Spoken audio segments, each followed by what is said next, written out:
Asian news India में आपका हार्दिक स्वागत है। और अब हम आपको ऐसी शख्सियत से मिलाने जा रहे हैं जिन्होंने 22 मई से लगातार धरने प्रदर्शन कर रहे हैं। क्या कारण है कि दिल्ली के अंदर शिक्षकों के साथ दोहरापन क्यों? जब से दिल्ली के अंदर एमसीडी को 3 जोनों के अंदर बांटा है और जब से देखा गया है कि एक सौतेला रवैया अपनाया जा रहा है।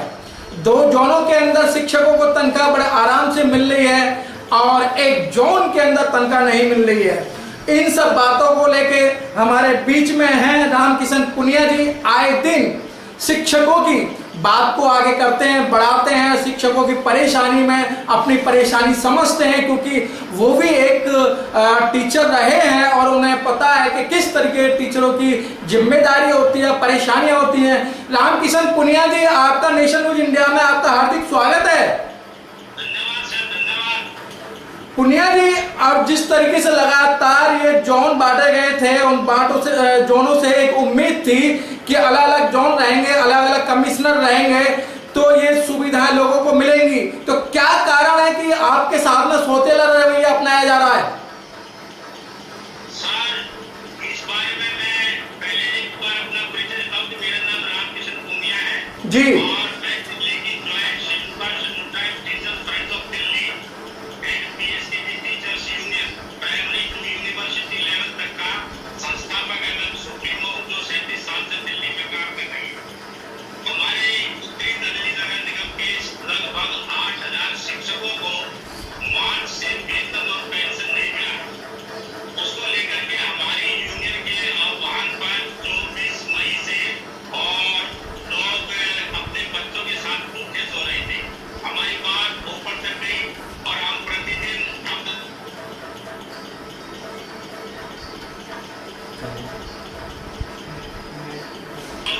दिल्ली के सभी सांसदों, मंत्रियों, उप मुख्यमंत्री, मुख्यमंत्री, राज्यपाल, मानव संसाधन विकास मंत्री दोनों आए, जो संसदीय समिति, माननीय प्रधानमंत्री और राष्ट्रपति को भेज देते हैं, लेकिन अभी तक कोई सुनवाई नहीं हुई है। तो पुनिया जी, क्या कारण है सुनवाई ना होने का? क्या कारण है?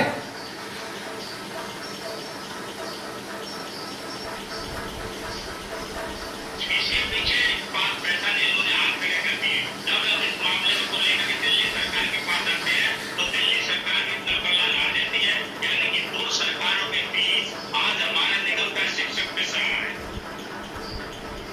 अभी जिस तरीके से आपने पीआईएल डाली थी, पीआईएल को कैंसिल कर दिया गया, लेकिन उसी में एमसीडी और जो दक्षिणी दिल्ली के अंदर जो काम कर रहे हैं उनमें एमसीडी के कुछ डॉक्टरों को तनख्वाह दी जा चुकी है। उसमें मेरा कहना ये है सर, अभी जो पीआईएल डाली गई है वो एक दूसरी यूनियन की तरफ से डाली गई है जी। जो संघर्ष है joint teacher friends of Delhi primary to university level and KSKT का वह अलग से चल रहा है। आज जो हमारा दिल्ली में एससी और एसटी टीचर्स का जो धरना चल रहा है कि हजारों टीचर आज अपने अपने घरों में धरने पर बैठे हैं, वो नेशनल शेड्यूल्ड कास्ट कमीशन के खिलाफ बैठे हैं। तो सर, जब आप लोग जो है वो एससी एसटी आयोग में गए थे तो उस में आपको क्या आश्वासन दिया गया? सर जी, जब से भारत सरकार का नेशनल एससी और एसटी कमीशन बना है तभी से हमारी यूनियन की महा मीटिंग होती रही है। अर्थात जितने भी आज तक चेयरमैन, माननीय चेयरमैन आए हैं, उन्होंने सभी ने हमारी यूनियन की मीटिंग ली है। और मैं इस बात को बड़े फख्र के साथ कह सकता हूँ कि सबसे पहले 27/9/2012 को आयोग ने तीनों दिल्ली नगर निगम के कमिश्नर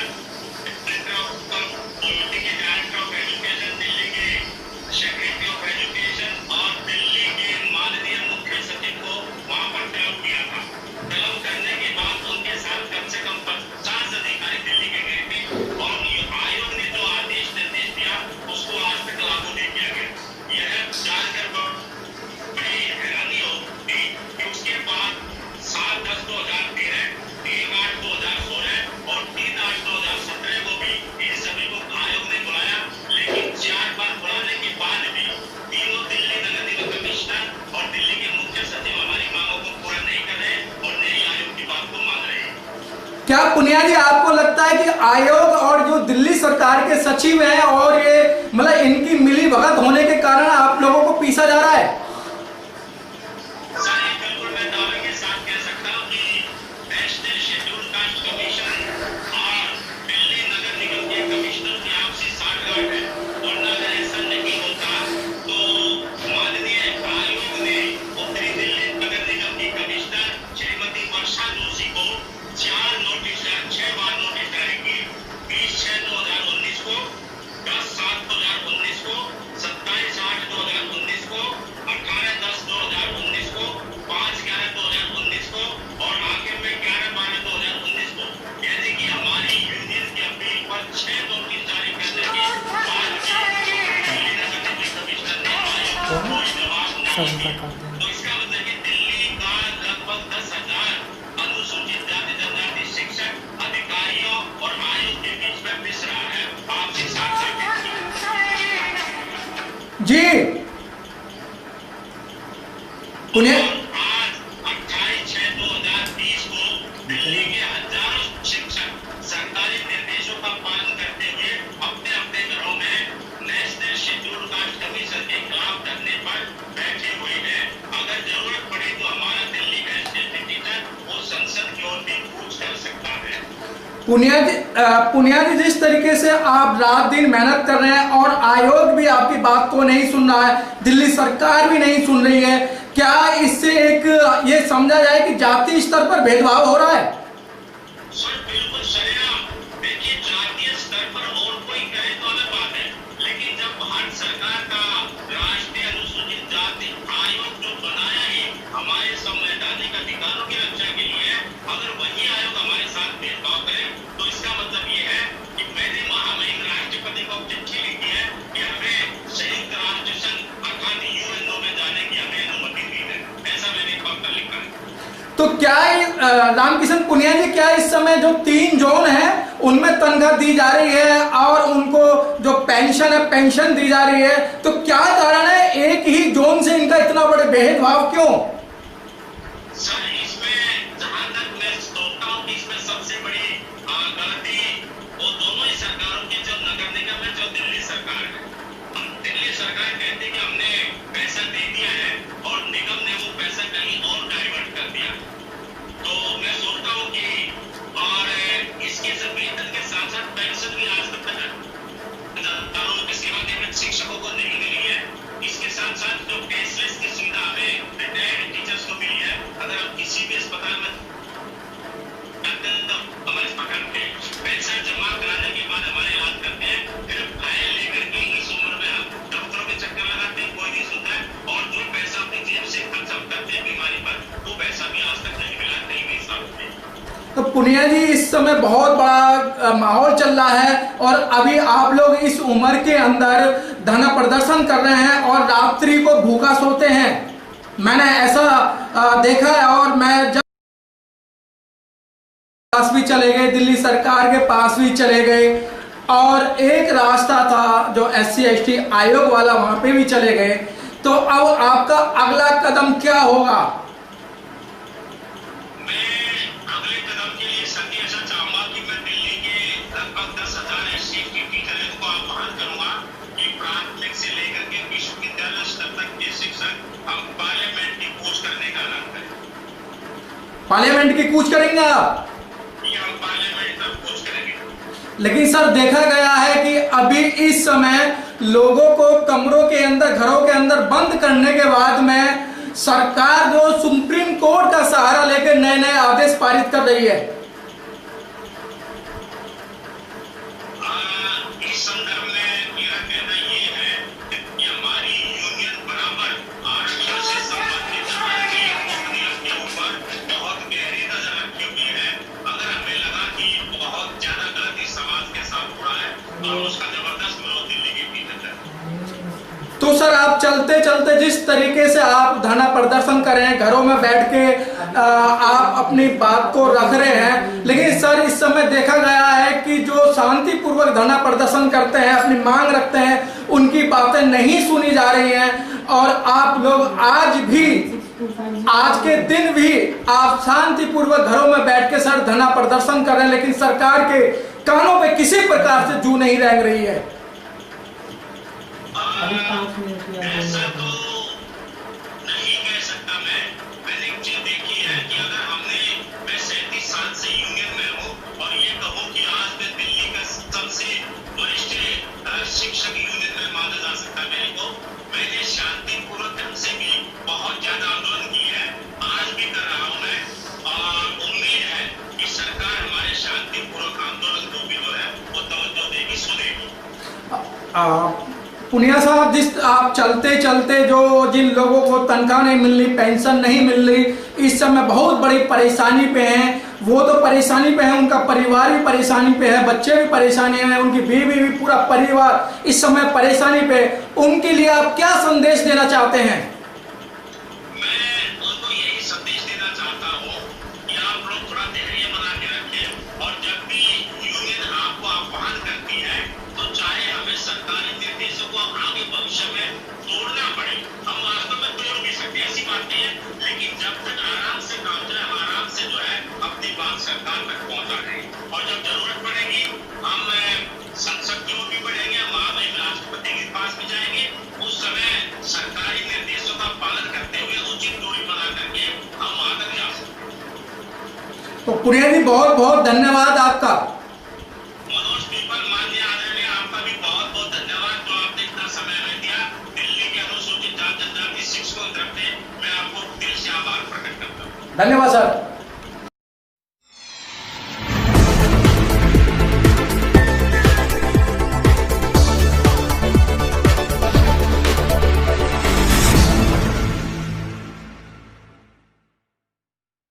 मैडम, अभी रामकिशन पुनिया जी से बातें हुई हैं कि वो आज भी शांतिपूर्वक धरना प्रदर्शन कर रहे हैं, और क्या कारण है मैडम कि इस दिल्ली के अंदर 3 जोनों में से एक जोन के साथ सौतेला रवैया अपनाया जा रहा है?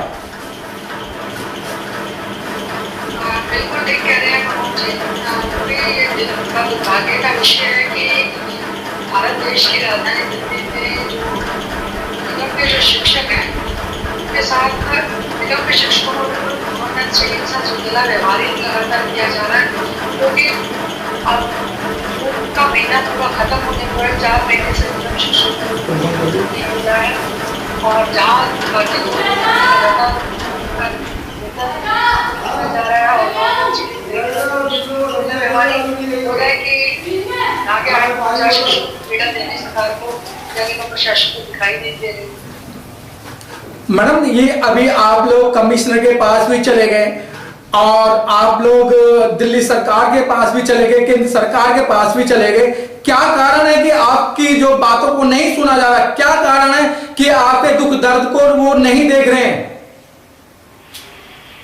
ये कहीं ना कहीं जो इस तरीके से जब आज के टाइम में शिक्षक इतना चीख चीख कर अपनी आवाज हर माध्यम से, सोशल मीडिया के माध्यम से, मेल के माध्यम से, ट्विटर के माध्यम से जब सरकार तक बात पहुंचा रहा है, ऐसा नहीं है कि सरकार हमारी शिक्षकों की पीड़ा से अवगत नहीं है, सबको सब चीजें पता है, लेकिन कहीं ना कहीं शिक्षक जो है आज इस बेहतर महामारी में कहीं ना कहीं सब राजनीति का शिकार हो रहे हैं। सभी सरकारें और सभी जो पार्टियां हैं वो सिर्फ राजनीति कर रही हैं, और राजनीति के चलते ही इन लोगों के सिर पर जू तक भी नहीं देखती और उनको सोशल मीडिया बिल्कुल दिखाई नहीं देती।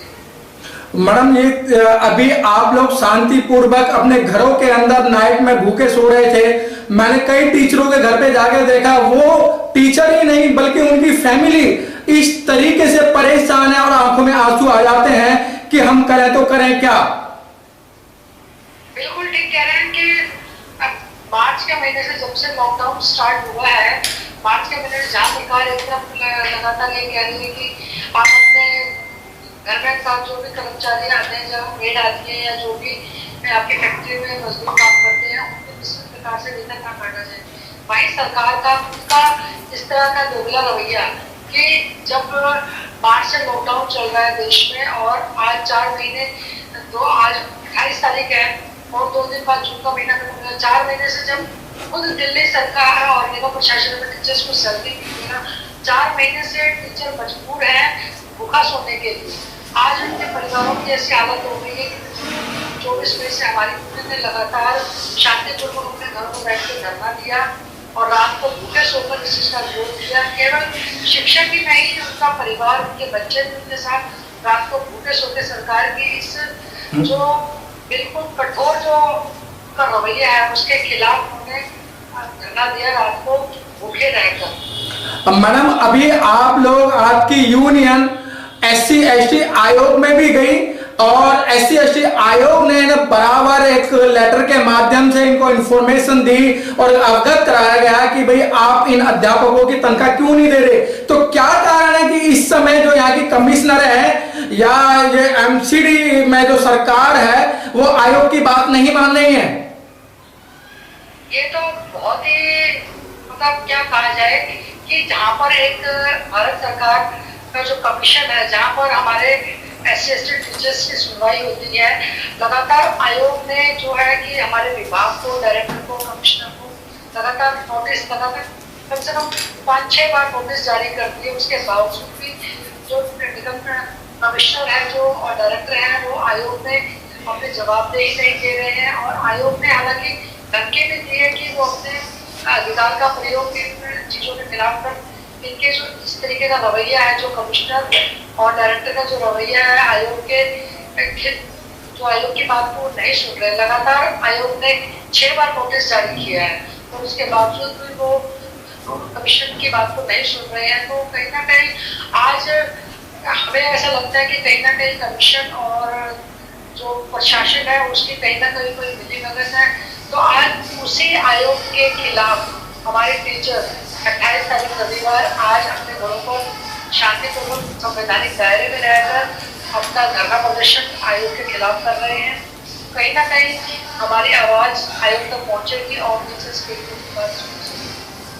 मतलब आयोग के अंदर बार बार जब इस समय आपने अपील डाली, आयोग के अंदर आपकी हेयरिंग हुई, उसके बाद में यहाँ के डायरेक्टर, कमिश्नर भी उसमें गए थे, लेकिन इसके बीच का जो रास्ता है वो ऐसा गड़बड़ क्यों है? क्यों नहीं आपकी बात सुनी जा रही है?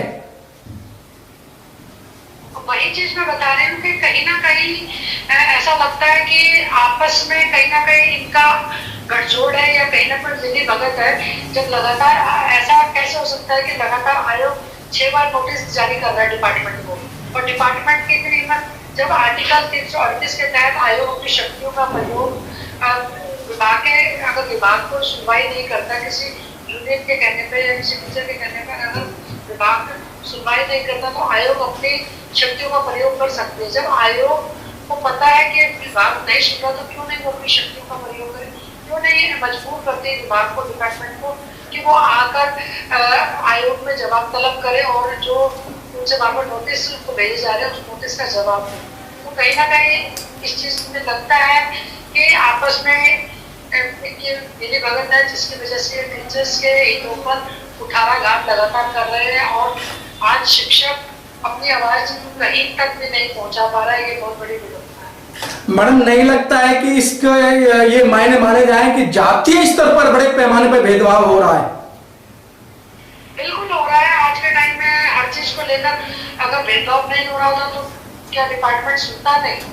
अगर आज हमारी यूनियन की मान्यता खत्म करी हुई है सभी, जबकि आयोग ने बार बार नोटिस जारी करके लेटर दिया हुआ है कि हमारी यूनियन संयुक्त अनुसूचित जाति जनजाति यूनियन जो एक संवैधानिक संस्था है और इसको आप भंग नहीं कर सकते। फिर भी विभाग जो है अपनी मनमानी कर रहा है और यूनियन की मान्यता को खत्म करने की कोशिश की गई है कि कहीं ना कहीं हमारा यूनियन को खत्म कर दिया जाए। तो कहीं ना कहीं उनका जो विभाग के मंशा है वो यही है कि जातीय आधार पर जो टीचर्स नियुक्त किए जाते हैं, जिनको प्रमोशन जातीय यूनियन की मान्यता को भंग करने का, कहीं ना कहीं उस चीज को खत्म करने का विभाग के मुझे इस तरीके की मंशा नजर आती है। मैडम, आपकी बातों को यहाँ आयोग में भी नहीं सुना गया, तो अगला कदम क्या होगा आपका? अगला कदम हमारा यही होगा कि हमारा धरना प्रदर्शन लगातार जारी है और अभी देश में लॉकडाउन चल रहा है तो संवैधानिक दायरों को ध्यान में रखते हुए जो भी हमारे से मुनासिब कदम हम उठा सकेंगे, पार्लियामेंट का घेराव किया जाएगा और अपनी बात को किसी न किसी तरीके से हम लगातार उठाते रहेंगे जब तक हमारे अधिकार, हमारी बातें नहीं मानी जाएंगी। हमारी यूनियन का एजुकेशन लगातार हर कदम पर अपनी मांगों को मनवाने के लिए चलता रहेगा।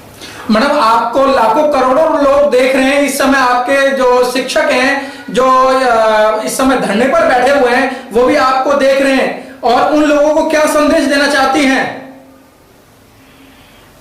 उन लोगों को सिर्फ यही कहना चाहूंगी कि अपने अधिकारों के लिए आप लोगों को आगे आना होगा, जागना होगा, क्योंकि ये सरकार बहुत ही कठोर है। ये सिर्फ टीचर्स से, हर टीचर्स को हर प्रकार की ड्यूटी वो देना चाहती है, राशन बंटवाने से लेकर कोरोना, अब लगातार स्कूलों में कोरोना टेस्टिंग के सेंटर बना दिए गए हैं और टीचर्स को बोला गया कि अपनी ड्यूटी को करें। लेकिन जब तक टीचर्स की सैलरी की तरफ जब जहाँ बात आती है, टीचर्स को 4 महीने से सैलरी नहीं दी गई, पेंशन नहीं दी गई, तो मैं अपने टीचर्स से आग्रह करूंगी कि कम से कम अगर इस समय भी आप लोग नहीं जगे तो वो दिन दूर नहीं जब आपको बिल्कुल कुचल दिया जाएगा।